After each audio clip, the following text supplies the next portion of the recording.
Mind's Eye Visual Guitar Journey here, back to bring you guys along on the latest part of the journey here. You guys are learning this as I'm learning this. A little different thing on this guitar channel versus pros. Like, I've known this for 35 years and this is okay. So, in that regard, let me start with a question. If there was this holy grail method to the guitar fretboard, would it wouldn't it be more than just a method, a little trick? It would be more like it better be able to show you how to kind of conceptualize what your favorite players are doing, how they make those solos that seem to speak instead of noodle. And what is this when it comes to speaking? Is that related to this call and response? And what even is that? And shouldn't the Holy Grail method be able to answer that? Should the Holy Grail method be able to get me to be able to kind of pretty quickly find a key on the guitar, put a scale where it needs to be? Wouldn't the Holy Grail be able to have me be able to kind of conceptualize any mode, anytime I need to play it? How about getting into those concepts related? You hear more in jazz lessons like altered dominant, Lydian dominant, the half whole tone scale. Doing all those real deep jazz tricks that totally lose you in a big music theory explanation way. So you've never been able to really learn them, or maybe you've just ignored them because of that, and jazz seems so distant and far away now. So wouldn't the Holy Grail method be able to do that? So I've prepared two lessons today that I think are going to be back to back, and hopefully these will have everything condensed enough to be a little bit shorter, to the point, and get you right into this kind of Holy Grail method that has transformed the way I think about what I do on guitar and how I can approach chords of any kind and handle all this crazy stuff without really having a master's degree in music theory. Just but I can handle a chord that has a sharp 11 and a 13. What are those? Well, Melodic Cells will help you put that all together real easy on the guitar. And it'll help you have an understanding. What if you knew when you were playing what intervals you were playing? That seems like it seems like there's so much to learn on this fretboard. It is, there's quite a bit. There's 144 note choices, I think, something close to that on a 24 fret 6-string guitar. So how could you know all of that? Shouldn't the Holy Grail method be able to do that? So we do that with Melodic Cells. And Melodic Cells are really the core of all the ideas that this one core, this cell, will just basically, it's just like cells make up everything in your body, all the different stuff. So this is let's get right into how it works. So, and describe it as we have it listed here, kind of visualized here on this chart, our graph here. And make sure to copy this down yourself, because I've been too lazy to figure out how to sell these as PDFs, but maybe I'll get on with that. Scream at me in the comments about that. All right. So a melodic cell is basically this. I'm just at a random spot, 7th fret here on the guitar. On the guitar that's not plugged in and making any sound, because I have other things that might happen today, and I don't know when they're happening, so other people are going to show up, and so I'm trying to hurry. All right. Nice. Ready to go. So, 7th fret. And, I'm going to play what appears to be the bottom of a pentatonic scale. If you put that together. Great. Now, If you're ready to stop because like, oh my god, pentatonic. No, I'm trying to escape the pentatonic. Remember, that's a fallacy. There is no escaping the pentatonic. The pentatonic is all over your fretboard, which we're going to see shortly in this lesson. All right, so you're always playing around it, above it, around it, in it, out of it. So anyways, might as well just not worry about it and just try to hone in on it for what it is. And here, what it is that the pentatonic works is because there's a melodic cell in there that you didn't know you were playing. All right, so here it is. You can play that anywhere. Just a regular character of notes there, but you can see they, as evidenced by the pentatonic scale, they sound pretty good together. And that's the first chord. It's a shell of notes that sound really good together. What on earth? I'm watching a woodchuck outside, and he's doing weird things. Okay, sorry. I can't put the camera over there, but okay. Distractions. Now he disappeared. All right. So the melodic cell notes are there, and now they just kind of sound like, okay, good enough. It's a little plain, but then now the first lesson is giving these things character. That's going to be a big concept here. Character. We want to give these notes a character. By the way, there are 12 different places you can play this melodic cell before it repeats, just like 12 notes of the Western scale. So 12, remember that there's 12 of them, and we're trying to get control of 12 of them, and that sounds daunting, but after today, with the second lesson, you'll see how they're all organized and can directly, how they're organized, just think about divisions of 12, 4, 4, and 4, and it's closely, this is just really a brief overview, like 4 for major, 4 for minor, 4 for dominant, sort of like that, but it's organized in a way that's amazingly, remarkably, like straightforward and simple, and you're going to be like, wow, why didn't anybody ever teach me this? Okay, so we got these melodic cell notes now, giving them character, back to that original point. We're going to use an E note, and what this is I'm creating tonal gravity. A base station for the harmony. So this is what really music is all about, and why bass players are, unfortunately, the news of the rest of the band doesn't want to hear that bass players are very important to give that tonal gravity to the music and give the character to the harmony.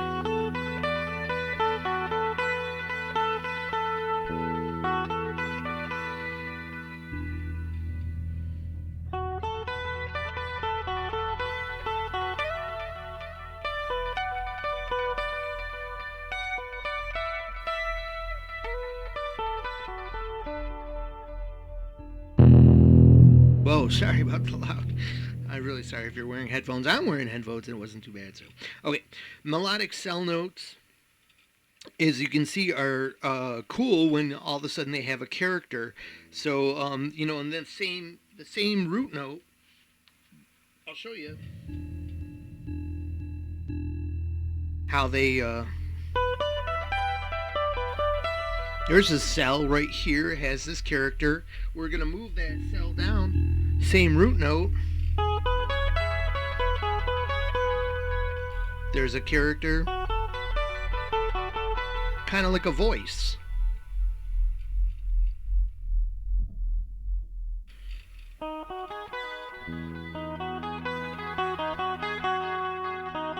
There's a cool one. So what you just learned there really quick is that these are the voices that you might hear in a guitar solo that are and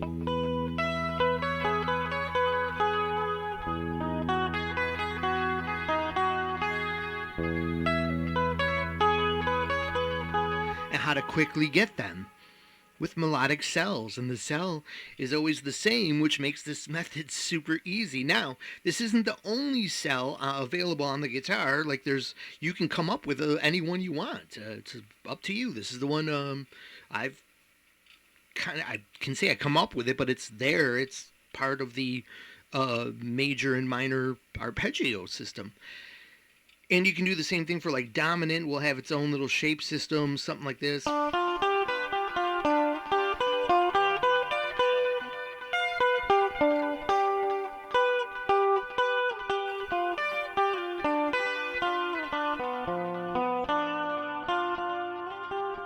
something, all that stuff was its own little shape system. I might choose to play that over a dominant, although it's pretty pretty straightforward.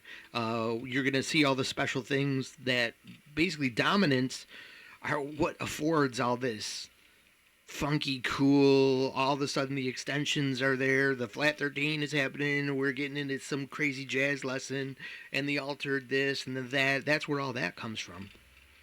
um and so, but getting off a little tangent here, let's stick with this lesson here and help me get through it. Or well, help you guys get through this monotone craziness. All right, so look at inside the cell. There is these four notes by its own nature. They're inside. They're not going to sound like anything there, but you're going to choose one. Typically, you're going to choose one. I mean, if you can choose two, you're just going chromatic, which you'll understand why it sounds like it does now once you understand what's inside there. Because what we're going to discover below is how you plug intervals into these. You know what they are, then you know what the gut notes are, and it's real quick that you suddenly know the different sounds that you're playing. Now you're not just you're saying, oh, okay, Dorian has that sharp six. It's this note right here. It's the F or something like that. You know the sound. You know when you hear it. You know when you play it. You know when you want to hear it and want to play it. All right. So we have these four choices inside, which is really cool because now we've taken care of. We've got four notes we're going to play. Like this is any typical chord. Major, minor, or dominant. We've just given ourselves, and because this works over all of them in some way, shape, or form or another. By the end of this lesson, you will learn exactly how. But anyways, you've got four notes that you're covering, that you're gonna definitely play, safe and easy notes that are gonna totally plug in. Great, the basis of your solo. And then you have two choices in here that are going to be very, really give a deeper character because they're very expression filled because they are the only half steps in the scale. You've just got leaps and whole steps right now. And this you add in the half steps. So you get real character and real soul. You can leave them out completely for that outside sound, and you can really start to hone in on the difference between like pentatonic, that outside shell sound of playing, because I'm speaking in terms also of soloing, not building chords or anything here. We're just thinking about navigating some solo notes on our guitar here. And okay, so you've got you can stick with these choices. You'll pick two per lateral or horizontal row here. So, in other words, like if I pick this one, this is going to pretty much pigeonhole this note as a black key for your scale. So what do you do with a black key? You can totally leave it out for your genre that you're playing. Avoid it. Could be a wrong note. Don't want to land on it, or obviously suggested that it's inside what your idea. So you're pretty much going to avoid it, but it's a hot step. It's a quick slide in. It's a trick that you can use. You're honing in on micro bits of solo here. So there's but obviously just to be real quick, then it's a black key. Okay, so you'll choose another one down here, and you'll have a 6-note scale from here. You've created, a 4-note, which I would just consider an arpeggio, 6 notes, somewhat of a scale, and then I'll show you down here. Then we get to the missing note that's always surrounding the scale, a whole step back this way and a whole step up this way, and that gives you your 7 notes for your 7-note scale. Now, here with this shape, you have the possibility of covering. I'll tell you this, the big secret right now. The covering of every mode of the major scale in any key, you can cover by moving this melodic cell around, knowing where your root is. With that said, you can also do the melodic minor, which is like the big deal, because that gives you like a whole palette of the scale that's heavily associated with what genre? I'll let you answer. Hey, I think they said jazz, right? Now, I keep saying jazz a lot and learning jazz and learning jazz. I do want to stress this. Um, this is, when I say learning jazz, I mean finding a way that I can understand chords and just like someone sitting down at a piano and playing all that stuff, I can do that on a guitar organically.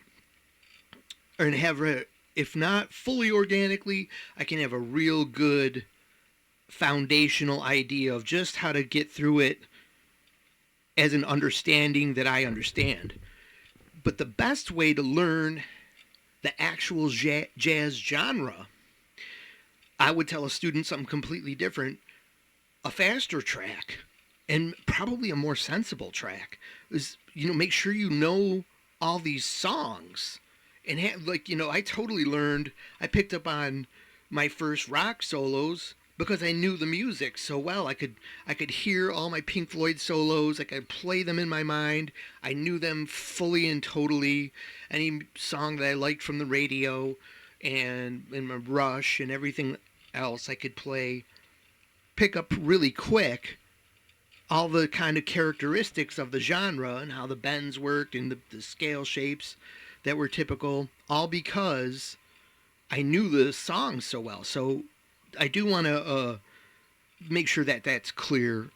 People will hear me say that, and the jazz people will scoff. They'll be like, "What is this guy talking about? He should just tell them to learn it." Are you telling them to learn it? Do they know any tunes? Like, how are you going to learn a genre if you don't even know a song, right? So that is true. You're going to get into this jazz genre. Start by learning their songs. You'll get in way faster. But anyway, so this is like a longer way in, but it's a more deeper way in that I want to maybe use to inject that jazz idea into rock solos like Larry Carlton did and a lot of other guys. All right, so we know our choices. We know our melodic cell notes. We know kind of how much we've covered so far. We're into the 7 notes, not too far. A little bit of knowledge on, well, if we've got 7 notes, think about a piano. If you've got 7 notes of a scale, you've got all the white keys. What's left to get to the 12 notes? The black keys, right? So we've got 5 black keys left. But remember, we talked about when we choose 2 of our control area, we've just basically settled on 2 black keys inside of here. So we only actually have 3 more black keys to find. Our melodic cell is 4, the control box is 2, and we add in 2 black keys. For 8 notes, we got a 9th note here. Special consideration. By the way, this note that's outside the melodic cell, that's very purposeful. This gives you this alternate sound. Let's hear it really quick and try to face the camera here. We'll just play a E major.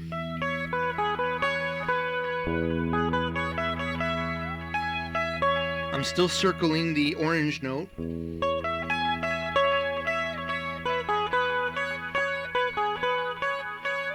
Here it comes.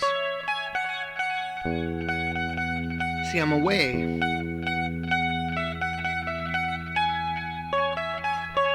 But you can combine it a little bit. There's no real rule about it. It's just a consideration in your mind, and in your playing, it'll kind of show up. You start to hear it, and then the way you hear it, once you understand that that's the note that's kind of noodling out your scale that you really don't want to kind of land on unless you're specifically like at the time that voice needs to speak. This is like 2 different voices here of a conversation. So, like I'll play something in the melodic cell. Made my statement there. Then I'll play something that maybe uses the melodic cell and the choice note and the orange choice note.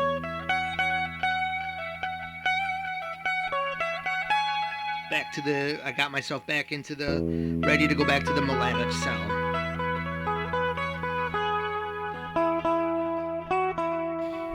That was the green choice note back home. All right, so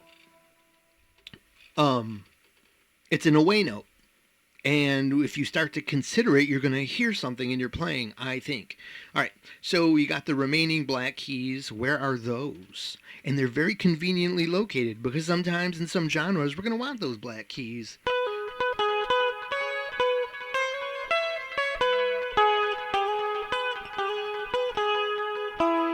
Yeah, right? So, that was me sliding in from this, what I've just listed as 1, 2, and 3. Because, like I said, 4 and 5 are 5 black keys. 2 of them are inside. We just made a random choice here inside the box here, for example. So, you got the notes right on the outside here. I never visualized them when I'm just kind of navigating this all across the fretboard. Because where else? You can't be anywhere else, by the way. Like, for the people that I remember thinking like I would learn something like this, but think, well, what about where else on the fretboard? What about where the this and the this is? There is no other this and this. You've got all 12 notes under your fingers here. The only thing left to do is to take this cell and move it to its other places on the guitar. You will play every note on your guitar, understanding what you're doing as per the chord of the moment. Can you follow all that? Maybe rewind it and play it a bunch of times. I don't know. All right, so let's focus on this optional note for a second because there's something special about it. And but before we go there, actually I got a little worksheet. I'll show you something about these black keys. One more thing. So notice here though, because there's something to notice. We've got, one black key is here. So you'll want to learn, when when you've made a choice on where you're playing, then the intervals, the 6, the root, the 3, the 5 will be there, and then you'll know what black key this is. Oh, by the way, walk the black keys to the orange note. Always sounds good. Now you know why that little half step there may have sounded good in a solo you played, but you didn't know why the wrong note sounded good at that time, and then the wrong note sounded wrong at another time, because you can't land on it, but you can walk across it, especially to the orange note. Getting from orange to green, it's a good thing. Try it out. All right, so you want to, where is that note? Why is this working like it is? Let me show you something here on the worksheet. So when these let me see if this would make sense in a different area. Well, I'm going to just do this right now. Here is, like, we've been using E as the tonal gravity. A great note to do so because you can always practice on your guitar by, if you don't got another instrument if you don't got that, then you got the low E string on your guitar. So it's helpful to know where the E is here. E is here. Right? All on the B and E string. It's all you really need to know. And so these, there's going to be, this will make sense. Follow this now, and there'll be other times where this makes even more sense, but it should make sense right now. Some of these, you'll see are like super tensions, or they won't make sense musically at first. If you're specifically trying to use this for rock and pop and you have nothing to do with jazz, then these would be the avoid.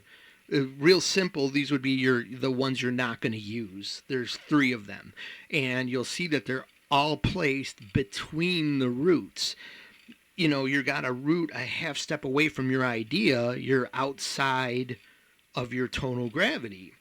Now, for your jazz people, when you want to lean into, this is what we're going to see today, you want an altered dominant, the altered scale, the half whole diminished. You want to get into those sounds. It's in this cell game. It's in this cell system. You're going to get right into it. No problems. So we'll see that quick, and we'll see that it's one of these 3 scales when you have the root on the outside. So that means that if you're placing your root on the inside of the cell, either on any of the green notes or any of the yellow notes, so we have 4 possibilities in the green, 4 possibilities in the yellow. That's even. That's going to be our groups that relate to major and minor. And when you have the, as long as the root is inside, you're playing an inside concept. And mostly inside, depending on where you are. But we'll go over that. It'll be totally easy. But to be totally outside, you have these three choices, and it's very simple here. The reason for this is you're just going to simply see you're placing the. You want to be outside, place your melodic cell outside the root. So easy. Now you can see if you go right in between these two E's, easy E, easy E. Leslie Willis. All right, so some of you will know that. So you got this cell here in between the E's. Batman. All right, so that's a simple one. Now you got one in between these two more distant E's, and this is how that works. You got one that, and this is why the second black key there was, I should have put the diagram here. The second black key was, well, this is going to be a little cumbersome, but I guess it'll be quick. Here we go. Bam, bam, wham, bam, bam. Now getting the color into this box is going to be a little tricky here, but 2 and 2. All right.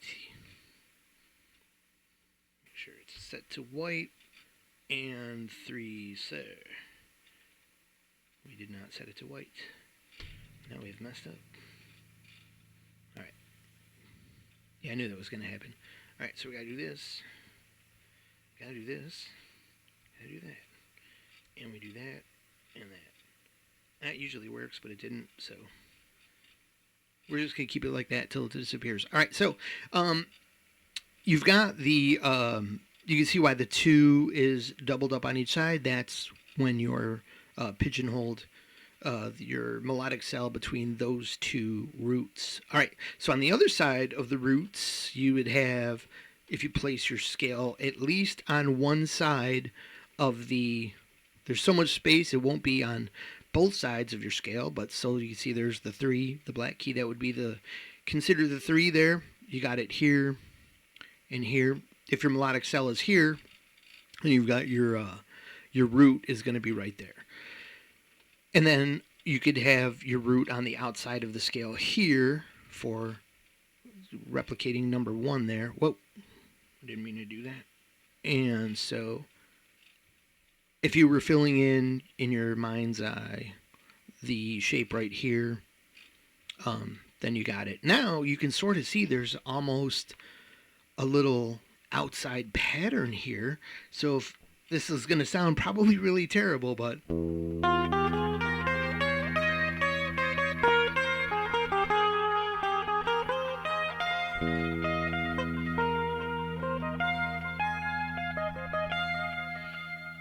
with some, oh, sorry for the loud, super loud.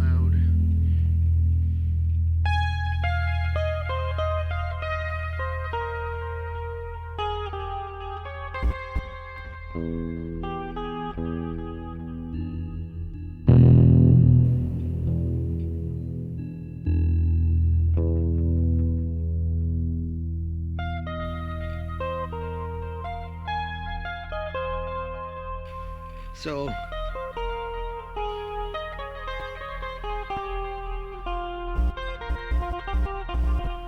I'm stepping on my cable here, making everything angry. Making my audience angry. Like, I'm wearing headphones, dude. What are all these buzzes? Alright, so I've recorded these tons of times, and well, you got to get through it at some point and just release it. So mistakes and all. Here we go. Not a mistake though. Just some buzzy cable. But you get the idea here before I drift off into my own thoughts here. So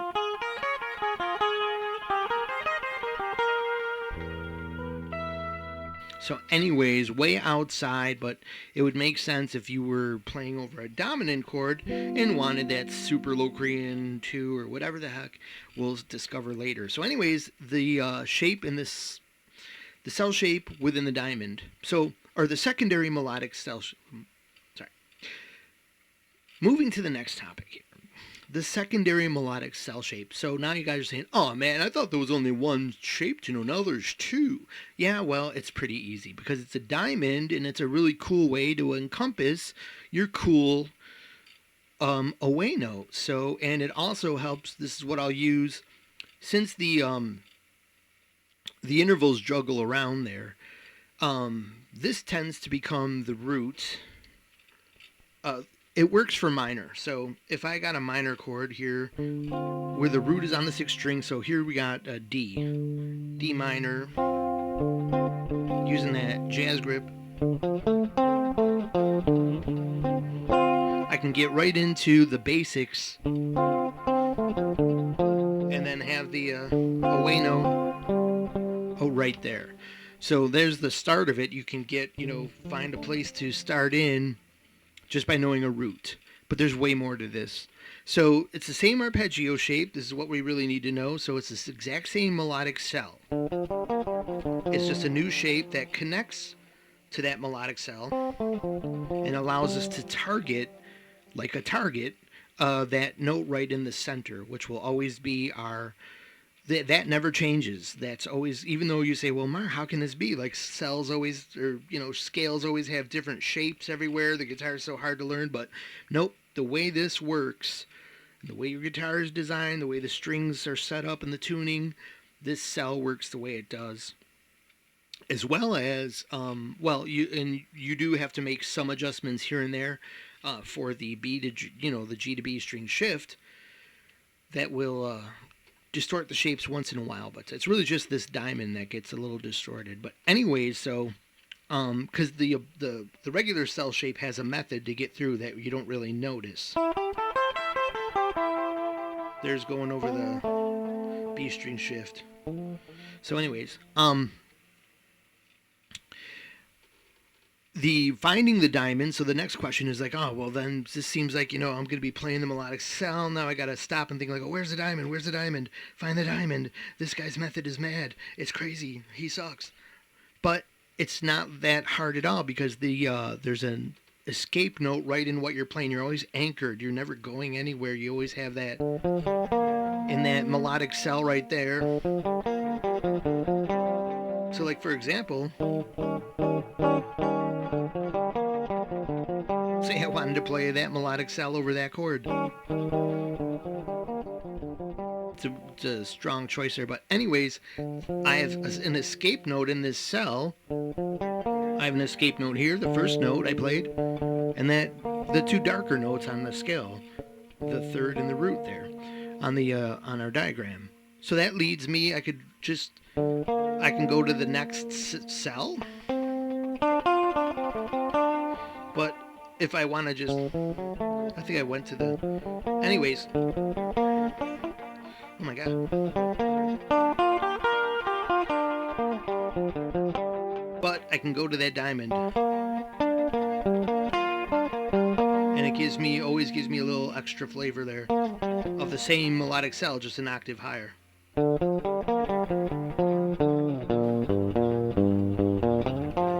I slid from the orange note. There it is. Then back to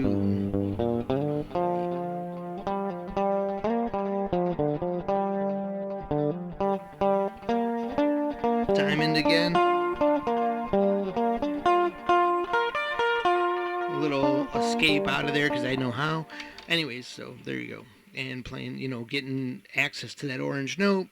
You can just hammer on from the melodic cell any way you want. It's all yours to do. I'm just showing you little tricks that I'm using that I think are helping out a lot. So one little thing here, I was just discovering earlier. This is way more advanced for the advanced players, but these two black keys here that I put them as black. That's where those would be inside the. You get access to those inside the shape. And then that you can, as I said earlier, walk to the center, walk up to the center. Always sounds good. If you hear a lot of your artists, check and see if they're crossing over to that note when you hear them go chromatic like that and make it work real easy. in a solo, or sliding down.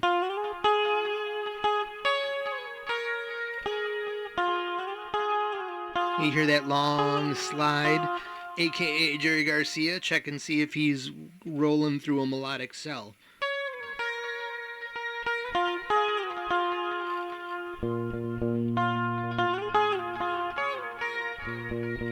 Right? Alright. So, basically that's it. Just you can get there, and there's all this great spicy stuff. Oh, yeah, this is what I was saying for the sorry. I said advanced users, and I went off on my tangent. Just really quick, these black keys that are hidden in this, not hidden, but right there. If I switch over to those and play those instead of the orange note, first of all, if my root was in the right place, this would be, I'd be playing part of a melodic minor. And if I was in the right mode of melodic minor, I could be playing the altered scale. And then which would involve that orange note.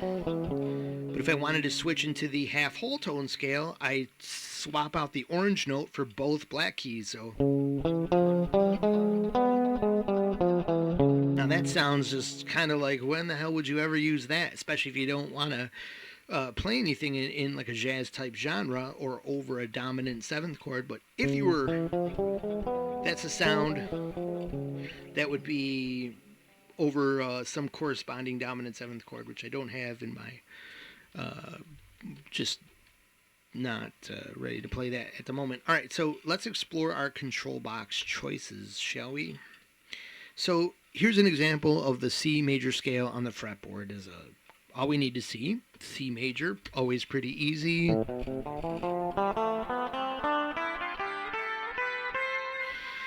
And yeah, so we got that. Now, what about pentatonic boxes? Since this comes from a pentatonic box, so this is going to help us. What I'm going to show you here is I'm just going to basically grab three shapes. I'm going to show you really quick for the beginners that don't understand.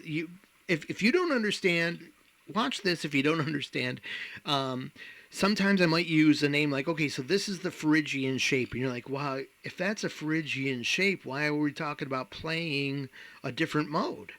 And that can happen because you can play all of these shapes because it's all the C major scale. So any of the modes that derive from this particular scale, there's 7 of them, you can play any shape. So that's why, but they might have a name because they're typically named over a starting note. And I'm going to show you that. About the starting notes, why there's confusion. We're going to just totally get through all of that right now, and it starts here. You check out first you fit a pentatonic scale that you already know over your C major scale. So what did we discover here by playing the 5th fret, which is the note A. A in the C major scale is C, D, E, F, G, A. It's the 6th note. That's the 6th. And your chord order, the 6 is minor. And you can see, of course, that's why the pentatonic line's up here, because from that root on that side, it's A, and you can fit that A minor jazz grip right there. Right? This, flatted 7, see the boxes? That would be the flatted 7, flat 3rd, and the 5. All right, so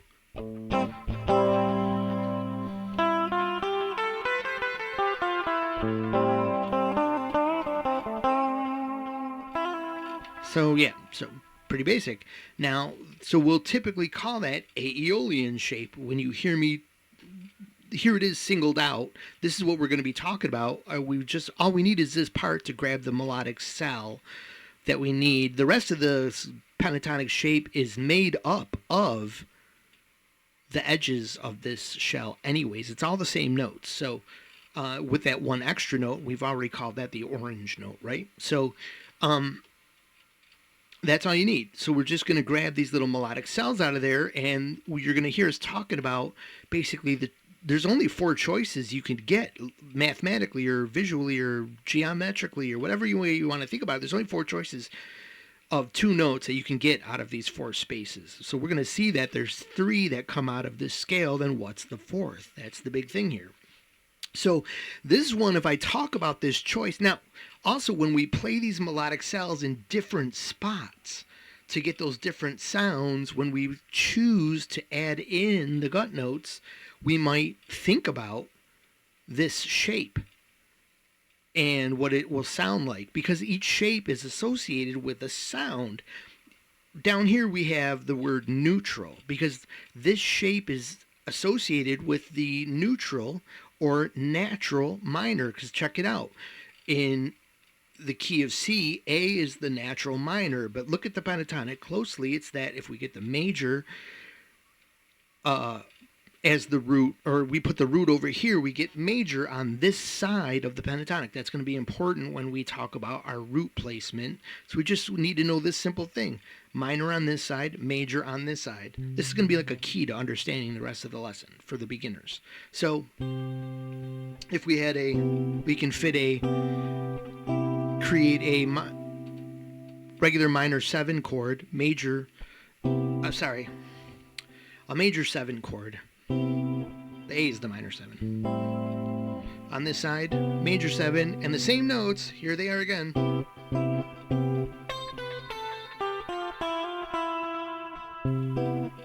Take on a new character. Now here's the A minor.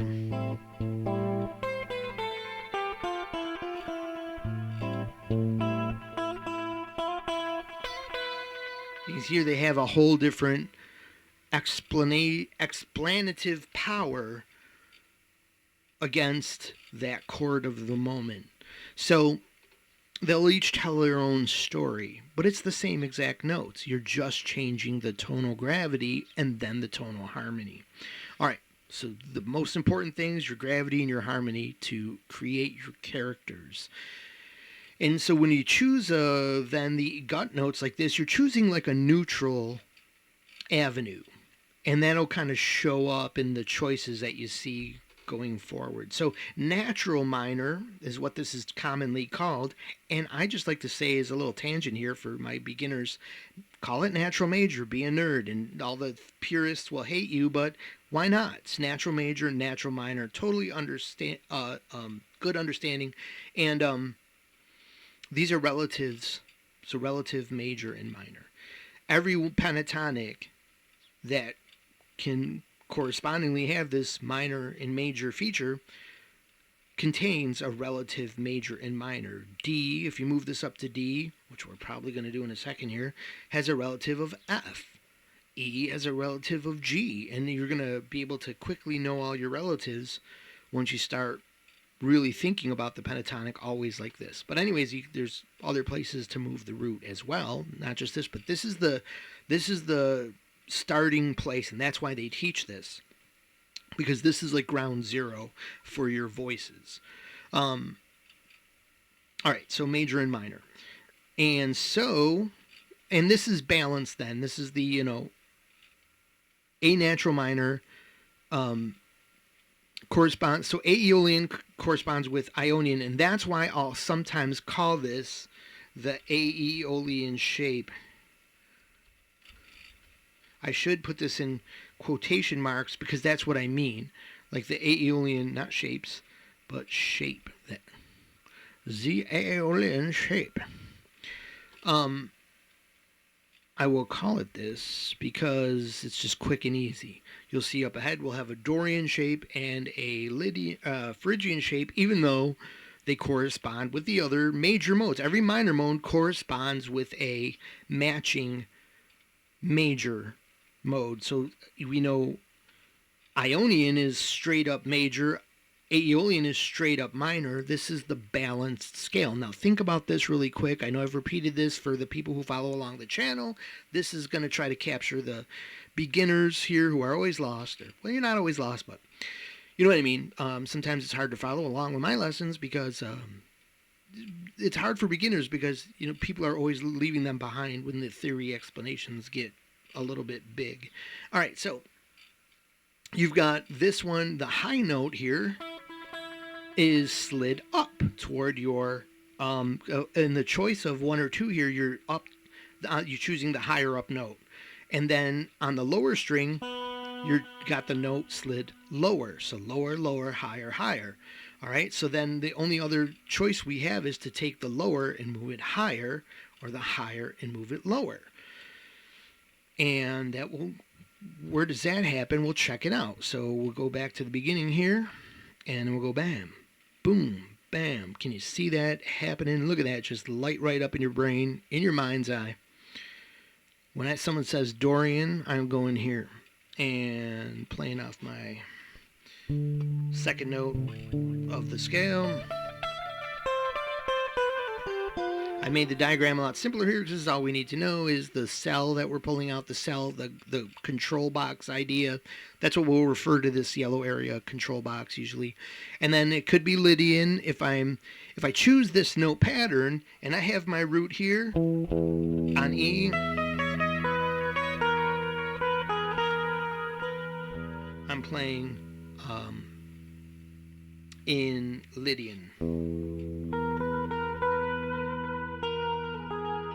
Not the diagram here because that's out of the key of C, so I'd be playing in F.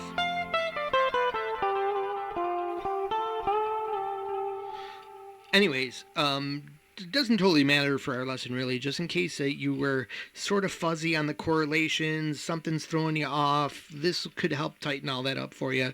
Look, it's as simple as Dorian and Lydian are these relative choices because I'm making this choice of the notes. I've got the higher one chosen. These are both the brighter. Dorian is the brighter of the minor scales. Lydian is the brighter of the. So you see the pairs. Everything relative matches logically is basically what I'm trying to say here. There's logic behind everything you're doing. The choice that you made, it moved up. Everything correlates. So that's actually the quickest point I can make here to move on. So Phrygian then, or Mixolydian. The darker scales, darker minor, darker major, jamboree style. And you have, what do you know? The choice has been made to lower the highest note, or both of the notes, actually, or as compared to the, I compare everything to the neutral scale. So you're sliding one up, or you're sliding the high one down, the low one up, or the high one down, the low one up, or the high one down. Okay, so you get all that, and you see where these cells are coming from. Not all of them, but pretty typically right out of the major scale. And you think, okay, so then this method is just a fancy way of doing everything I was doing with the major scale. Well, sort of. But when you kind of adjust what you're looking at here, the way we're doing here, a lot of things can click into place a lot easier. At least they did for me.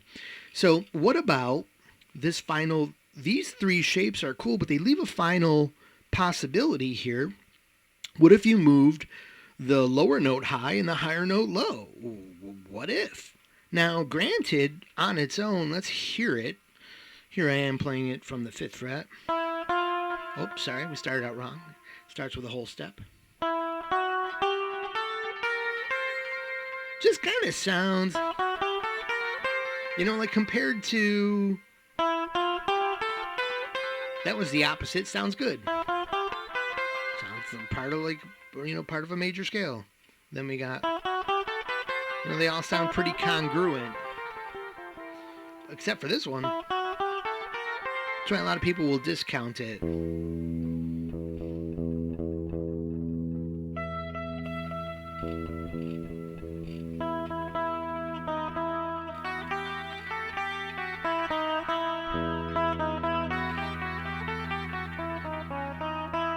So there's a little context.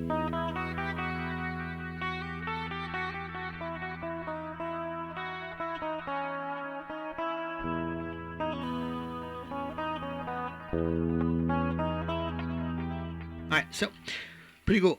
So this melodic minor, final sheet here, then we get to the melodic minor scale. Oh, not the final sheet, just about 3 more to go. And so there's the melodic minor scale. Can we find, if this is true, if this this is getting us to melodic minor, plus there's a secret one at the end I'm going to show you. But if there's melodic minor here, shouldn't we be able to find it then in this, whoa, jumping ahead here, in this melodic minor scale? It kind of looks like one is here, but maybe not. It looks more like the bridge from the game Adventure from Atari 2600. If you're old like me, you'll know that. But all right, you've got the if you're saying what, there's a bridge. It's a game was Adventure. If you're now obsessive and gonna go look it up. But anyways, you've got right here, there's a pentatonic right in the melodic minor. And what do you know? Lo and behold, the actual notes inside, here it is, kabam, kabam, kabam, kabam, are that pattern, which means that we can basically choose those notes to insinuate being in this entire scale. And if you know then how to navigate from this position, you've got the whole fretboard of melodic minor in your grip.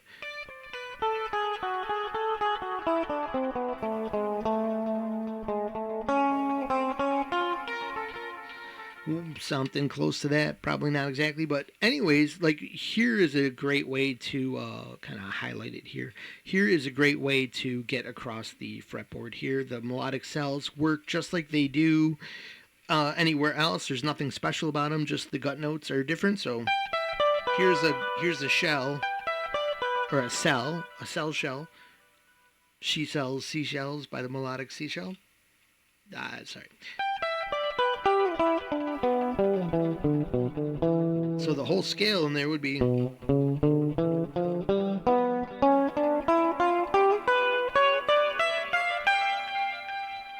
all the greatest records they play, the record archive. Now you know what city I'm from. All right.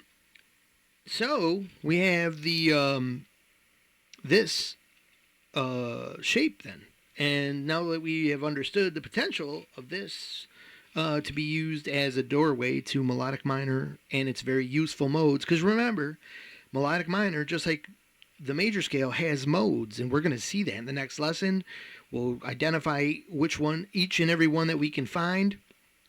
It's pretty much all 7 of them, and which ones are useful, what they'll be useful for, which one's Phrygian dominant with Lydian dominant. You heard being cool with Lydian dominant. You can totally be that dude by using melodic cells, making a simple adjustment, and you're in like a Flynn. If you know a chord, you're putting them over. You're starting to understand the relationships between chord extensions and different intervals. You will plug all of this into hero mode so fast. All right, so you've got our final sheet here. Let's say you wanted to get into the half whole tone scale. Well, guess what? This shape is a masterpiece within the half whole tone geometry of your fretboard. So you can see, you can find your own way to noodle around in it.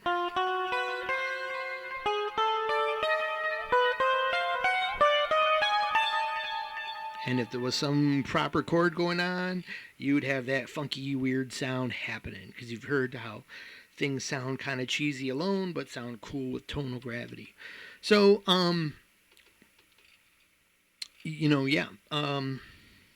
See if I can, what could we do here? So if I had, let's just do an experimental here.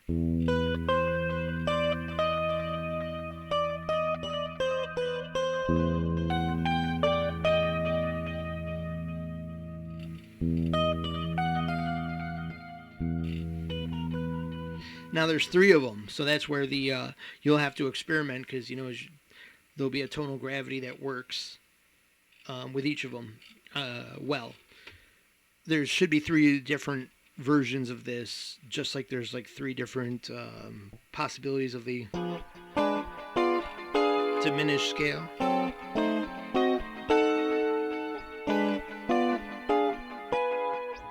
Something like that. All right, so that's the end of this lesson. That you can see now you got how are melodic cells, where they can go, everything about the actual cell. Now let's find out the details of each and every one of those 12. They're organizable, they're recognizable. You're going to totally dig how we get into them. And I could probably just put that lesson in here to make full sense, but I'm going to stop this lesson and create a part 2, because everybody loves a shorter time frame lesson, and I'm sure we've been going for 40 minutes now, so I appreciate you guys watching. I won't tell you, well, I'm telling you, I guess, like and subscribe, and comment below, like I said earlier, about anything that you thought of during this lesson. And oh, by the way, this is an 8-note scale that you've got here. And then, yeah, everything else is a 7-note scale, but pretty cool.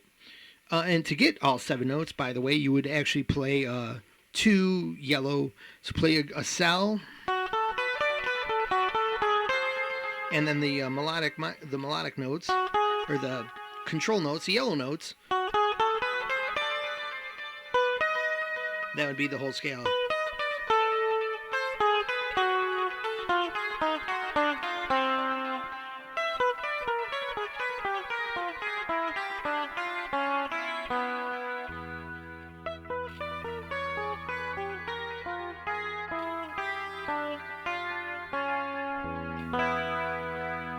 That's the end of our lesson. Thank you for watching. Like and subscribe. Try to donate down below.